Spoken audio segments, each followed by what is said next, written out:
All right, fig lovers, this is Ross the Fig Boss. Today we're talking about ever-bearing fig trees that will continually produce throughout the growing season without stopping. And that's one of the most amazing things about figs.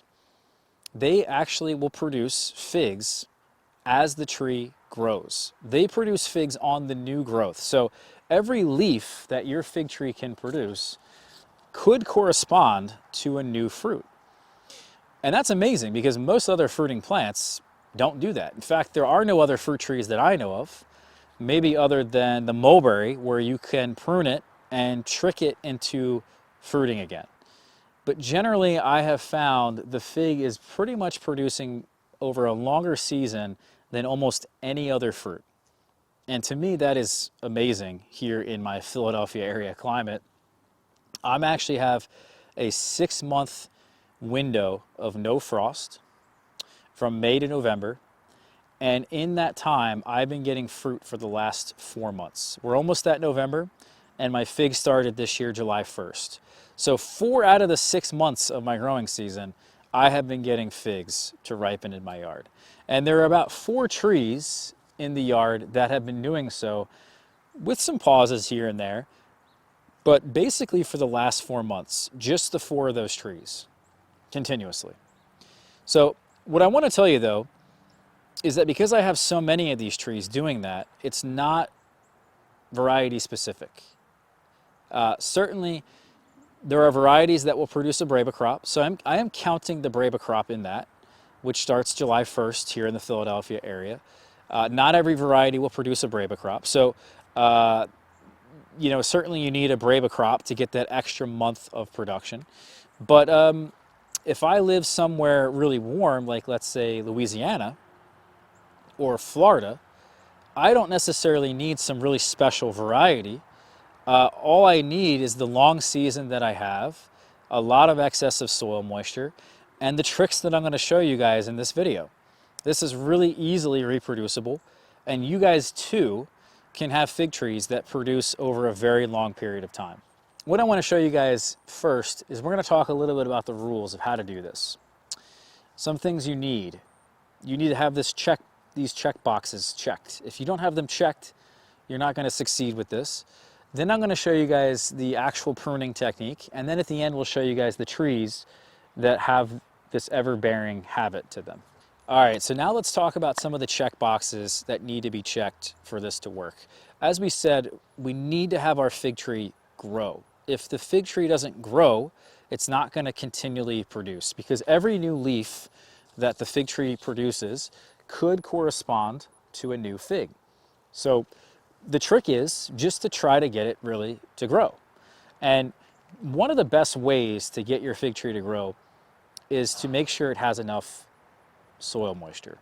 If the soil is dry, your trees will stop growing. And usually for most people, you will not have enough soil moisture by the time the summer rolls around, because the summer has just been so warm that the ground has now depleted of most of its nutrients, and the trees need to wait until the following winter while the ground gets recharged with soil moisture. So irrigation can go a really long way for those of you guys in these longer climates, but you live in a place where it's quite dry.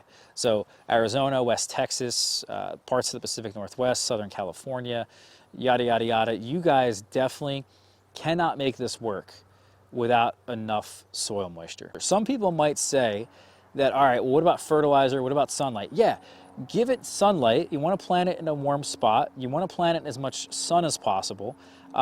Fertilizer, if you have any deficiencies, correct them. But those are the 2 main check boxes that you need. You need to get it to grow, and we need to actually get it enough water. Now, how are some of the other methods that we can get it to grow? Because believe it or not, we can encourage, as the grower, to get all of our plants to grow by changing the hormones in those plants. What influences these hormones is not some chemical or thing that we spray, it's actually pruning. So when we do our pruning, makes a huge difference on the hormones. Pruning in the summer encourages them to flower and not grow so much. The opposite occurs in the winter. If we do a lot of winter pruning, it encourages our trees to grow and be less likely to fruit. So if we really want them to grow, a lot of our focus actually is going to be on the winter pruning and doing more of it. Now, I have always on this channel tried to discourage you guys from doing excessive winter pruning. And I've said this for many reasons. If we do a lot of excessive winter pruning, your trees will not be ready in time for the winter.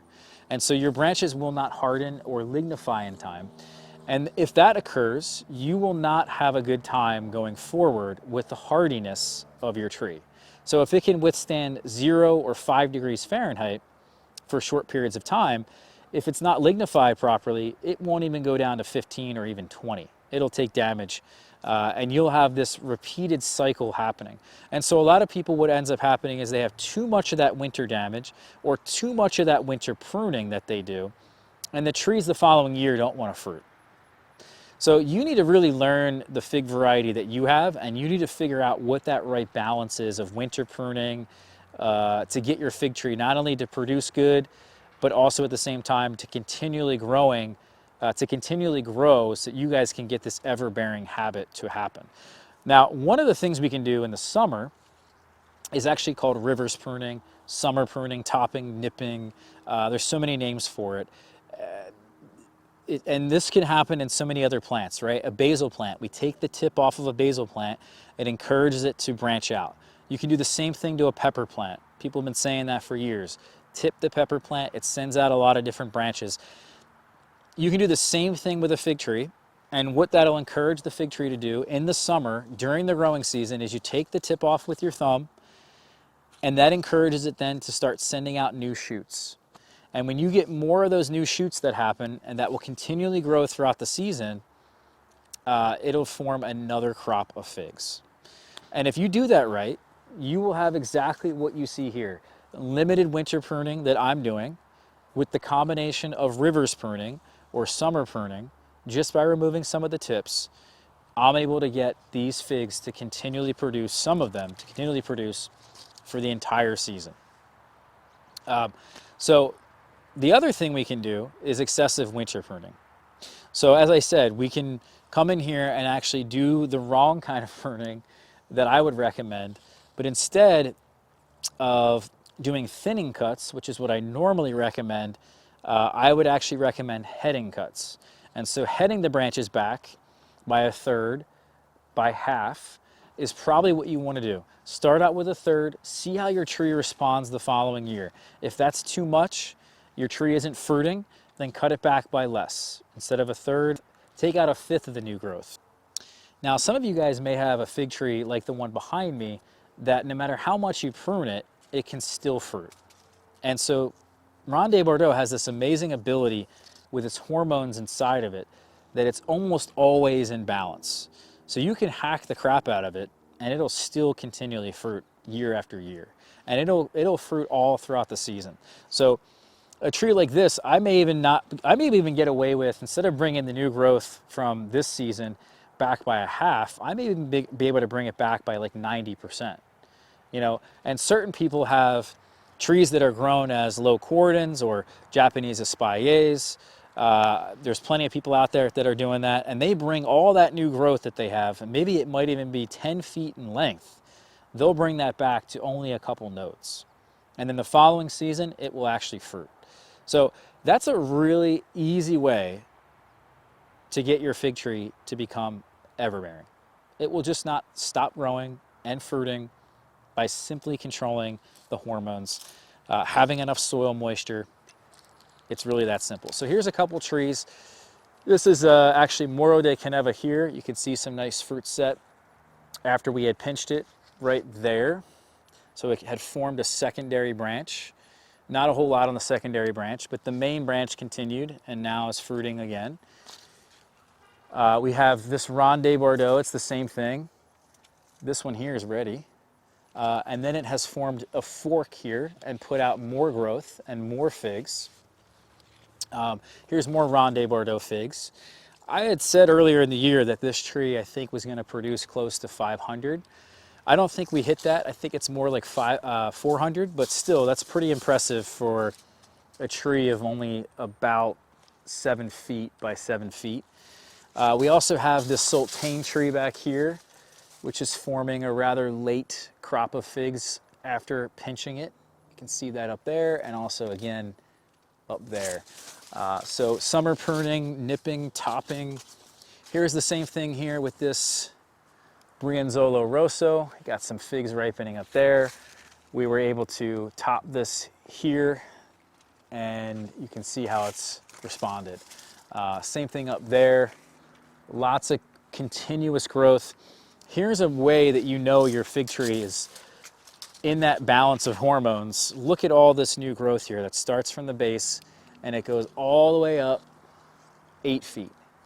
So that's a tree that has the wrong balance of hormones, sort of the right balance of hormones for people that want them to continually fruit, but it's so far out of balance that that tree there hasn't fruited on those branches there. Here's another tree up here, Moro de Caneva. This fig again has been producing since July with its Breba crop. There's plenty of figs up there after doing our reverse pruning technique, which, by the way, I did not invent. I read this in Pons's book, Montserrat Pons. Here's some green Michurinska doing the same exact thing.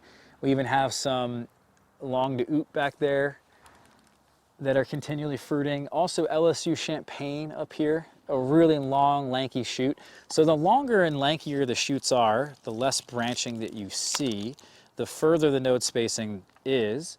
Typically, the more the hormones are out of balance and favoring that growth. So you want a good, even middle point somewhere in there. And that's how you're gonna kind of determine how much pruning you want to do in the future. So that is the lesson there, guys. I hope you learned something. Everbearing trees, everbearing fig trees, they're amazing. They can produce over long seasons, but again, you don't need specific varieties for this. This is just very simply how it is that you affect them.